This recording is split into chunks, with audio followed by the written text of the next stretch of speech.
இப்ப நாராயணசாமி அவர்கள் சொல்லுகிறாரு, எங்களுக்கு கண்ணுக்கு தெரிந்த எதிரிகள் பாரதிய ஜனதா கட்சி, என்ஆர் காங்கிரஸ் என்கிறாரு.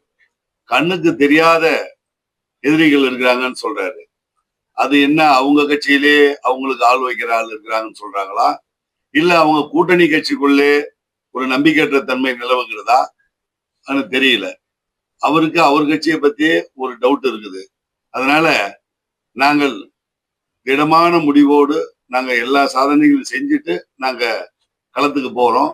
நிச்சயமாக என்டிஏ கூட்டணி என்ஆர் தலைமையில் நிச்சயமாக ஆட்சி அமையும்.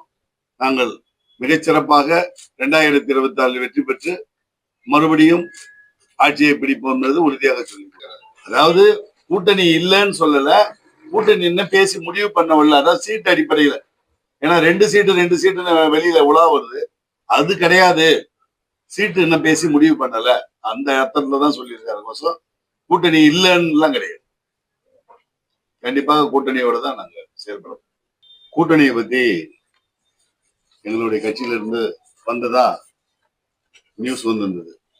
கூட்டணி என்பது அதிமுகவோட கூட்டணி என்பது உண்டு.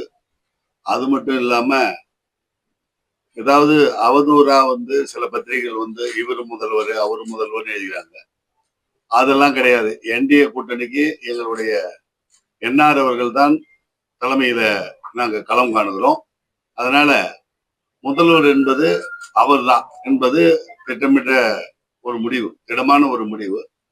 அதிமுகவோட கூட்டணி இருக்காது, 2 சீட்டு தான், இது மாதிரி ஒரு அனுமானங்கள்லாம் வருது. அதெல்லாம் என்ன, எங்களுடைய தேசிய தலைமையும் இங்க மாநிலத்திலையும் முடிவு பண்ணி தான் எந்த சீட்டு அலோகேஷன்ன்றதை முடிவு பண்ணுவாங்க.